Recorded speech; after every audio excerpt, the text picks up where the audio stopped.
سیدنا عمر رضی اللہ تعالی عنہ نبوت کے چھٹے سال ذی الحجہ کے مہینے میں 27 سال کی عمر میں دارہ اسلام میں داخل ہوئے۔ وہ حضرت حمزہ رضی اللہ تعالی عنہ کے 3 دن بعد مسلمان ہوئے۔ ان دنوں مسلمانوں کی تعداد 39 تھی۔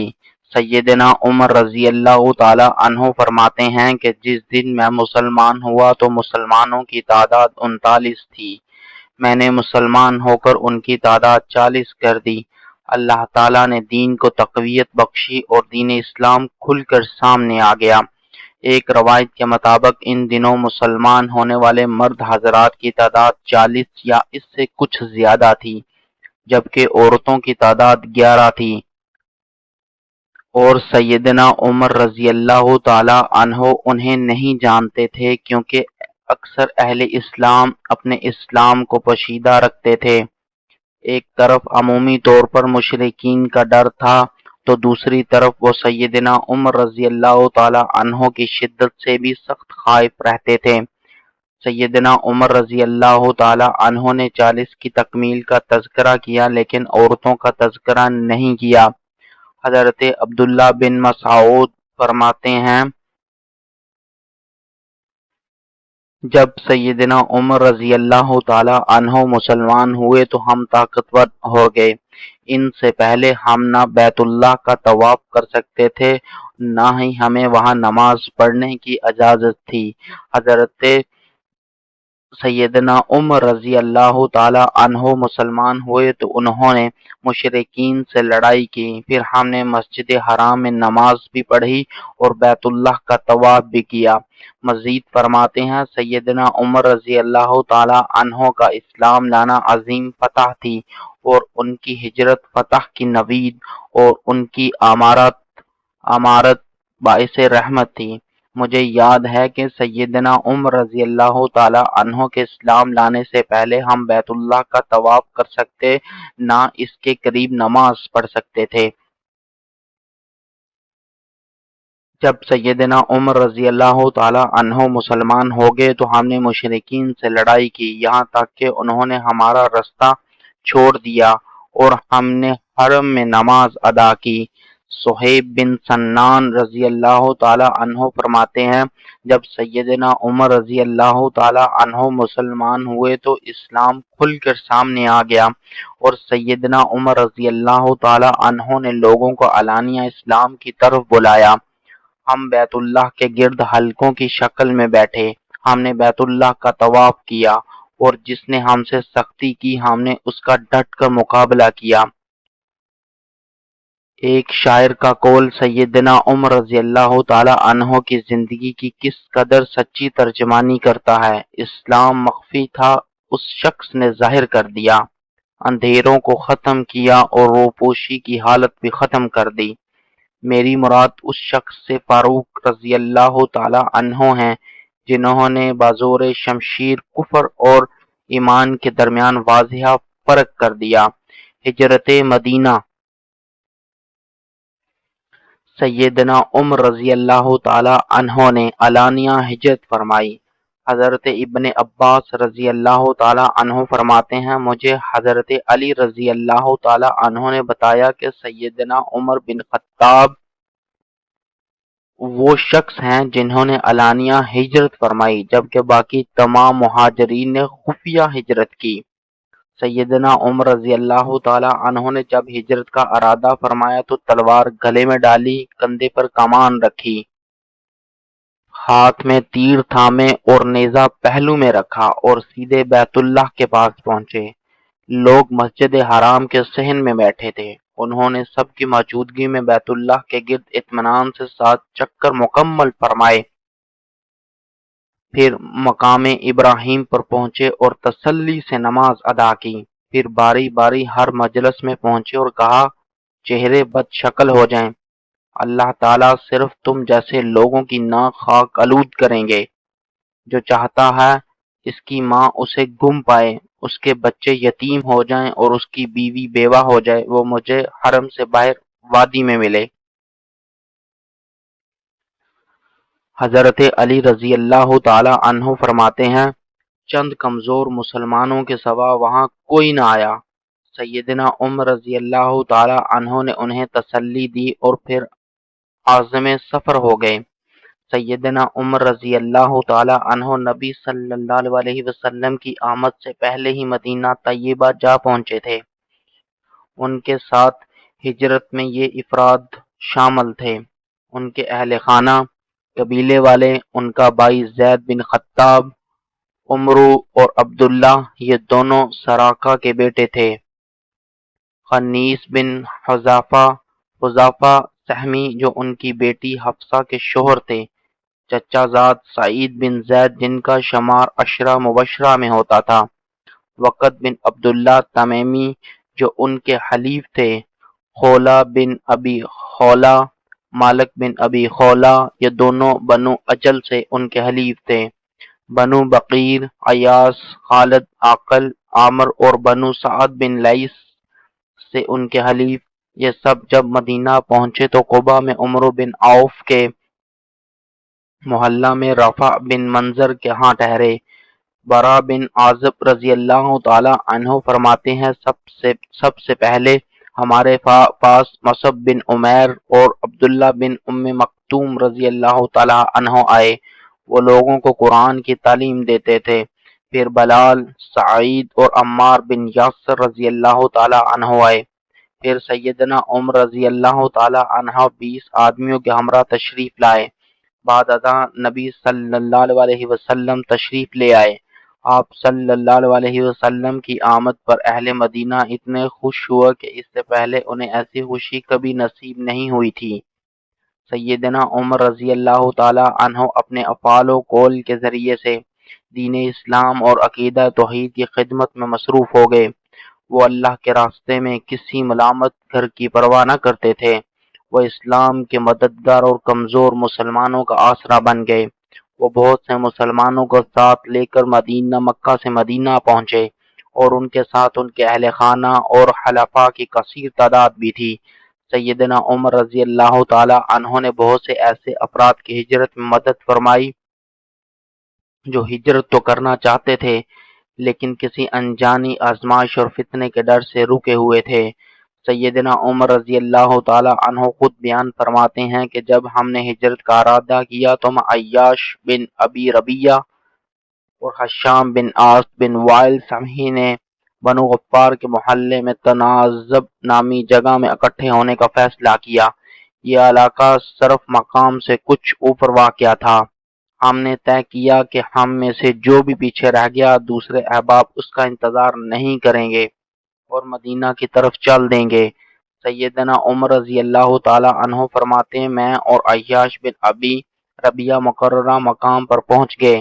حشام کو روک لیا گیا، وہ آزمائش میں مبتلا ہو گیا تھا۔ ہم مدینہ طیبہ پہنچ گئے، یہاں بنو عمرو بن عوف کے محلے میں آئے۔ یہ محلہ قبا کے پاس تھا، ہم نے وہیں قیام کیا۔ ادھر ابو جہل بن حشام اور حارث بن حشام مکہ سے عیاش بن ابی ربیہ کے تعاقب میں نکلے۔ عیاش ان کا چچا زاد اور اخیافی بھائی تھا، وہ دونوں اس کے تعاقب میں مدینہ پہنچ گئے۔ اس وقت نبی صلی اللہ علیہ وسلم مکہ ہی میں تھے۔ ان دونوں نے عیاش بن ربیہ سے یہ گفتگو کی، تیری ماں نے نظر مانی ہے کہ وہ اس وقت تک سر میں کنگھی نہیں کرے گی نہ سائے میں آئے گی جب تک وہ تجھے نہ دیکھ لے۔ یہ سن کر عیاش کا دل موم ہو گیا۔ میں نے اسے سمجھایا کہ اللہ کی یہ قسم، یہ صرف تمہیں تمہارے دین سے پھسلانے آئے ہیں، ان سے بچ کر رہو۔ اللہ کی قسم تمہاری ماں کو جب سر کی جوئیں تنگ کریں گی اور مکہ کی شدید دو بے قرار کر دے گی تو وہ کنگھی بھی کرے گی اور سائے میں بھی آ جائے گی۔ لیکن عیاش نے کہا نہیں، میں اپنی ماں کی قسم پوری کرنا چاہتا ہوں، میرا مکہ میں بہت سا مال بھی رہ گیا ہے، وہ بھی لیتا آؤں گا۔ یہ سن کر سیدنا عمر رضی اللہ تعالی عنہ نے فرمایا دیکھ تجھے علم ہے کہ میرے پاس بہت زیادہ مال ہے تو ان کے ساتھ نہ جا، میں تجھے اپنا آدھا مال دے دوں گا۔ لیکن عیاش نہ مانا، اس نے واپس جانے ہی پر اصرار کیا۔ آخر کار میں نے اس سے کہا دیکھ اگر تو نے ان کے ساتھ واپس جانے کا مصمم ارادہ کر ہی لیا ہے تو یہ میری اونٹنی لے جا، یہ بڑی اچھی اور تجربہ کار ہے، اس سے نیچے نہ اترنا، اگر تجھے ان سے دھوکے کے آثار نظر آئیں تو اسی اونٹنی پر نکل بھاگنا۔ عیاش اس اونٹنی پر سوار ہو کر ابو جہل اور حارث کے ساتھ واپس چل دیا۔ ابھی وہ رستے ہی میں تھے، ابو جہل نے اس سے کہا، اے میرے بھائی، اللہ کی قسم میرا اونٹ تنگ کرنے لگا ہے، کیا تو مجھے اپنے ساتھ سوار نہیں کر سکتا؟ عیاش نے کہا، کیوں نہیں؟ اس نے اونٹنی کو بیٹھا دیا۔ ابو جہل نے اپنا اونٹ بٹھا دیا تاکہ وہ اتر سکے اور عیاش کی اونٹنی پر سوار ہو سکے، لیکن اچانک اسی اثنا میں دونوں نے عیاش پر حملہ کر دیا اور اسے رسیوں سے جکڑ دیا۔ اسی حالت میں وہ اسے لے کر مکہ پہنچ گئے۔ سیدنا عمر رضی اللہ تعالی عنہ فرماتے ہیں، ہم کہا کرتے تھے کہ اللہ تعالیٰ ایسے افراد سے کوئی عوض قبول نہ فرمائیں گے اور نہ ہی ان کی توبہ قبول ہوگی، جنہوں نے اپنے اللہ کو پہچان لیا، پھر واپس کفر کی سرزمین پر چلے گئے اور مصائب میں گرفتار ہو گئے۔ حتیٰ کہ خود واپس جانے والے بھی یہی کہا کرتے تھے۔ جب نبی صلی اللہ علیہ وسلم مدینہ منورہ تشریف لے آئے تو اللہ تعالیٰ نے اس زمن میں آیات نازل فرمائیں، کہہ دیجئے، اے میرے بندو، جنہوں نے اپنی جانوں پر زیادتی کی، اللہ کی رحمت سے نا امید نہ ہو جاؤ، بے شک اللہ سب کے سب گناہ بخش دیتا ہے، بے شک وہی تو بے حد بخشنے والا نہایت رحم والا ہے، اور اپنے رب کی طرف پلٹ آؤ اور اس کے مطیع ہو جاؤ، اس سے پہلے کہ تم پر عذاب آ جائے، پھر تمہاری مدد نہیں کی جائے گی، اور اس سب سے اچھی بات کی پیروی کرو جو تمہارے رب کی جانب سے تمہاری طرف نازل کی گئی ہے، اس سے پہلے کہ تم پر اچانک عذاب آ جائے اور تمہیں شعور بھی نہ ہو۔ سیدنا عمر رضی اللہ تعالی عنہ فرماتے ہیں کہ میں نے یہ آیات اپنے ہاتھ سے ایک کاغذ پر لکھی اور اسے حشام بن ناس کی طرف ارسال کر دیا۔ حشام کہتے ہیں، جب میرے پاس وہ کاغذ پہنچا تو میں زیتوا میں تھا، میں ان آیات کو پڑھ رہا تھا اور ان پر غور کرنے کی کوشش کر رہا تھا کہ یہ کون لوگ ہو سکتے ہیں۔ میں نے اللہ تعالیٰ سے دعا کی، اے اللہ، مجھے ان آیات کا مطلب اور مصداق سمجھا دے۔ اللہ تعالیٰ نے میرے دل میں یہ بات ڈال دی کہ یہ آیات تو ہمارے ہی بارے میں نازل ہوئی ہیں، اور یہ وہی باتیں ہیں جو ہم اپنے بارے میں کہتے تھے اور دیگر لوگ بھی کہا کرتے تھے۔ شام کہتے ہیں، میں فوراً اپنے اونٹ کے پاس پہنچا اور اس پر سوار ہوا اور سوئے مدینہ چل پڑا اور نبی صلی اللہ علیہ وسلم کی خدمت میں جا پہنچا۔ مندرجہ بالا واقعہ ہجرت سیدنا عمر رضی اللہ تعالی عنہ کی ذہانت کا آئینہ دار ہے۔ انہوں نے اپنے دونوں ساتھیوں عیاش بن ابی ربیعہ اور حشام بن عاص بن وائل سمحی کے ساتھ مل کر کتنا کامیاب پروگرام بنایا۔ یہ تینوں فرد جدا جدا قبیلے سے تعلق رکھتے تھے اور جس مقام پر اکٹھے ہونا طے پایا وہ مکہ سے بہت دور طریقے مدینہ پر حرم کی حدود سے باہر تھا۔ انہوں نے وقت اور جگہ کا تعین کیا اور کہا کہ اگر کوئی فرد وہاں نہ پہنچ پائے تو باقی دونوں ساتھی بلا انتظار روانہ ہو جائیں، کیونکہ نہ آنے والا ساتھی ضرور روک لیا گیا ہوگا۔ حسب توقع حشام کو روک لیا گیا تھا، لہذا سیدنا عمر اور عیاش رضی اللہ تعالی عنہ اپنے کامیاب پروگرام کے مطابق صحیح سلامت مدینہ پہنچ گئے، لیکن دوسری طرف قریش مہاجرین کا پیچھا کرنے کا مصمم ارادہ کر چکے تھے۔ انہوں نے مکمل منصوبہ بندی کی، جسے پایہ تکمیل تک پہنچانے کے لیے عیاش کے اقیافی بھائی ابو جہل اور حارث میدان عمل میں آئے۔ عیاش بن ابی ربیعہ کو اس لحاظ سے اطمینان دلایا جا سکتا تھا کہ معاملہ اس کی ماں کا ہے اور وہ دونوں ماں کی طرف سے اس کے بھائی ہیں۔ ابو جہل نے اس رشتے کے اعتبار سے بھرپور منصوبہ بندی کی۔ سیدنا عمر رضی اللہ تعالی عنہ کی چھٹی حص فوراً پہچان گئی کہ اس کے ساتھ دھوکہ ہوگا اور وہ اسے قید کر لیا جائے گا۔ یہ واقعہ سیدنا عمر رضی اللہ تعالی عنہ کی بے خطا فراست کا روشن ثبوت ہے۔ سیدنا عمر رضی اللہ تعالی عنہ اخوت اسلامی کے عظیم پیکر نظر آتے ہیں۔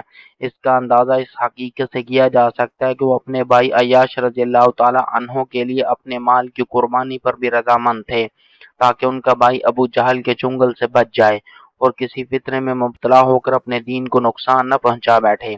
لیکن عیاش اپنی ماں کی محبت میں گرفتار ہو گیا، ماں کا نام سنتے ہی پگھل گیا وہ مکہ جا کر اپنی ماں کی قسم پوری کرنے کے لیے تیار ہو گیا اور اپنا مال لانے کا منصوبہ بھی سوچنے لگا۔